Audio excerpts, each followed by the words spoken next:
साथियों, कैसे हैं आप? अच्छे ही होंगे, स्वस्थ होंगे, व्यस्त होंगे, मस्त होंगे, कुछ अच्छा पढ़ रहे होंगे, कुछ अच्छा सुन रहे होंगे। आइए इसी क्रम को आगे बढ़ाते हुए संकल्प शक्ति का आकर्षण, पृष्ठ 40, संकल्प शक्ति की प्रचंड प्रतिक्रिया पुस्तक, लेखक पंडित श्री राम शर्मा आचार्य से पढ़कर सुनाते हैं। एक विद्वान का कथन है कि बलवान और कार्य के लिए तैयार विचार वाले मनुष्य के बहुत से हाथ होते हैं। विद्वान और कार्य के लिए तैयार विचार वाले मनुष्य के बहुत से हाथ होते हैं। अपने लिए उपयोगी हो सके ऐसा नजदीक की प्रत्येक वस्तु के ऊपर वह हाथ रखता है। अपने अनुकूल वस्तुओं को अपनी तरफ खींचने की उसमें आकर्षण शक्ति होती है। पर्वत के शिखर पर स्थित एक किला जब फतेह न किया जा सका तो एक सैनिक अधिकारी ने कहा कि यह किला हम नहीं जीत सकते, यह एक असंभव कार्य है। महान सिकंदर ने गर्ज कर कहा, दूर हटो, दूर हटो, जो कोशिश करेगा उसके लिए कुछ भी असंभव नहीं। यह कहकर उसने एक सैन्य दल का स्वयं संचालन किया और थोड़ी ही देर में शत्रुओं को भगा दिया। मिस्र पर आक्रमण करते समय जब नेपोलियन की सेना में प्लेग फैला तो वह स्वयं बीमार सिपाहियों के पास जाकर पूछताछ करता। इस प्रकार वह यह प्रकट करता था कि उसके हृदय में डर नहीं है। जिसका स्वभाव भयभीत होने का नहीं है वह प्लेग जैसी महामारी को भी हरा देता है। ऐसी दृढ़ इच्छा शक्ति शरीर के लिए भी एक बड़ा आश्रय बन जाती है। उस समय मनुष्य ऐसे अद्भुत कार्य कर सकता है जो अन्य लोगों को असंभव जान पड़ते हैं। मित्रों, 55 वर्ष की आयु में अंग्रेजी के प्रसिद्ध लेखक सर वॉल्टर स्कॉट पर 20 लाख रुपए का कर्ज हो गया था। उन्होंने निश्चय किया कि उसे पूरा चुकाना चाहिए। इस दृढ़ संकल्प से उनकी शारीरिक, मानसिक, अन्य शक्तियों को बड़ा बल मिला और उनके शरीर के प्रत्येक तंतु से यही ध्वनि निकलने लगी कि कर्ज अवश्य चुकाना चाहिए। वे लिखकर आमदनी करने और कर्ज चुकाने में लग गए और कुछ वर्षों में उन्होंने अपने उद्देश्य को पूरा करके दिखा दिया। डगलस जेरंड को डॉक्टरों ने बताया कि तुम जीवित नहीं रह सकते। वह बोला, क्या मैं निराधार बालकों को ऐसे ही छोड़ जाऊंगा? नहीं, मैं मर नहीं सकता। इसके बाद वह बहुत वर्षों तक जीवित रहा। इसी प्रकार सेने का बहुत समय तक रोग शैय्या पर पड़े रहने के पश्चात उठकर खड़ा हो गया। उसने कहा कि मेरे मरने की बात को मेरा पिता सहन नहीं कर सकते थे। इस भावना से मैंने जीवित रहने का निश्चय किया और प्राण घातक व्याधि को हटा देने में समर्थ हुआ।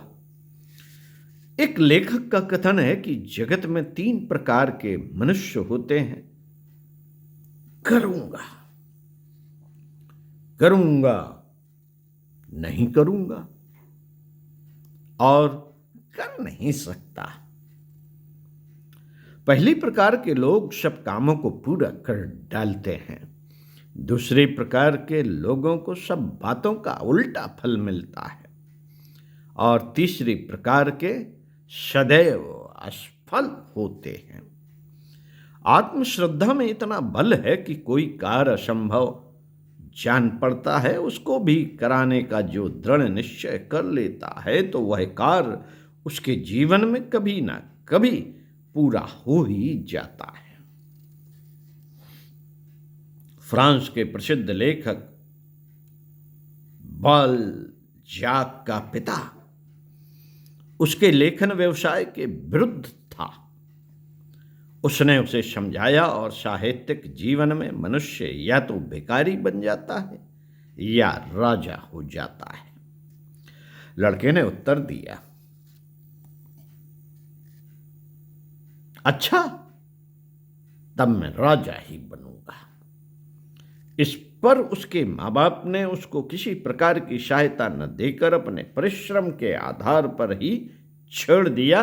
वह 10 वर्ष तक संकट और गरीबी के साथ लड़ता रहा और अंत में उसने महान विजय प्राप्त की। एक बढ़ई किसी मजिस्ट्रेट की मेज को बहुत अधिक सावधानी से तैयार कर रहा था। किसी ने पूछा, तुम इसे इतने परिश्रम से क्यों बना रहे हो? बढ़ई ने उत्तर दिया, जब मैं मजिस्ट्रेट होकर इस मेज पर बैठकर काम करूंगा तो मुझे यह सुंदर लगेगी।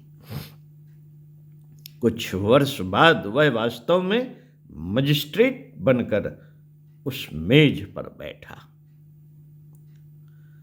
अमेरिका के महान जनसेवक गैरी शन ने अन्यायी रूढ़ियों का उच्छेद करने के लिए जब लिबरेटर नाम का सामयिक पत्र प्रकाशित किया तो उसके प्रथम अंक में ही उसने लिखा था, सच्चे दिल से मैं यह कार्य कर रहा हूँ।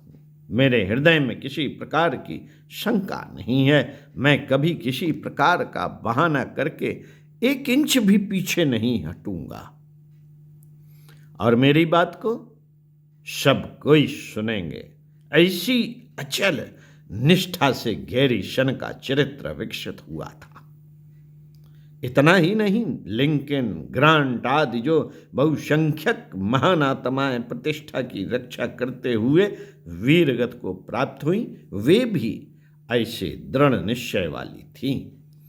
इस प्रकार की इच्छा शक्ति होना वास्तव में महत्व की बात है। दृढ़ संकल्प शक्ति वाले पुरुष मरते हुए भी इस बात से पीछे कदम नहीं हटाते जिसे उन्होंने सच मान लिया। फ्रांस इंग्लैंड के युद्ध के अंतिम दिनों में छोटा पिट इंग्लैंड का प्रधानमंत्री बना और उसने फ्रांस को राज्य क्रांति के विरुद्ध जोरदार अभियान आरंभ किया। उसे बहुत सी सफलताएं प्राप्त हुई, परंतु उधर भी महान नेपोलियन जैसा व्यक्ति उसका मुकाबला कर रहा था, जिससे अंत में इंग्लैंड का प्रधान सेना नायक वीरगति को प्राप्त हुआ। इस घटना से पिट को बड़ा आघात पहुंचा। नेपोलियन की विजय का समाचार सुनकर उसने यूरोप के नक्शे की तरफ उंगली उठाते हुए कहा, इस नक्शे को जला दो। अब 10 वर्ष तक उसकी आवश्यकता नहीं पड़ेगी, यह कहकर वह मूर्छित हो गया। उसे केवल एक बार होश आया तो उसके मुख से धीरे से ये शब्द निकले, हाय मेरा देश, हाय मेरा देश। वह इतना बुद्धिमान था कि समय की घटनाओं को पूरी शक्ति और महत्व का ठीक अनुमान कर लेता था। उसके कथानुसार ठीक 10 वर्ष बाद वाटरलू के युद्ध में अंग्रेजों ने नेपोलियन को हराकर ब्रिटिश साम्राज्य की पताका पुनः संसार भर में फहरा दी। विकासवाद के आचार्य डार्विन की इच्छा शक्ति कैसी बलवान थी। वह हमेशा बीमार रहता था, दुख पर दुख उसे उठाने पड़ते थे। वह जितना सहन करता था उसे उसकी स्त्री के अतिरिक्त कोई नहीं जानता। उसके पुत्र ने लिखा है कि 40 वर्ष तक एक भी दिन ऐसा नहीं निकला जबकि उसकी तबीयत ठीक रही हो, पर इन 40 वर्षों में वह लगातार इतना काम करता रहा कि अच्छे अच्छे मन और शरीर वाले भी इतना काम नहीं कर सकते। किसी भी विषय में पूर्णतः संलग्न हो जाने की उनमें अद्भुत क्षमता थी।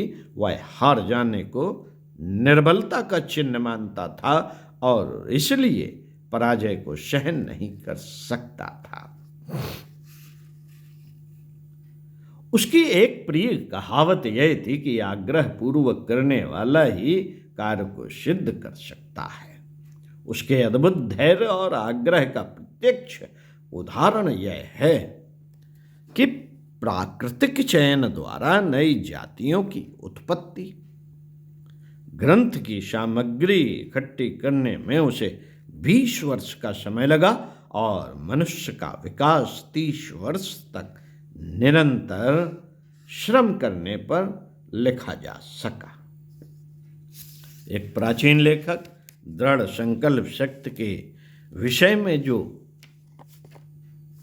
लिख गया है वह आज भी सर्वथा सत्य जान पड़ता है कि विश्वास मनुष्यों के ऊपर विजय प्राप्त करता है।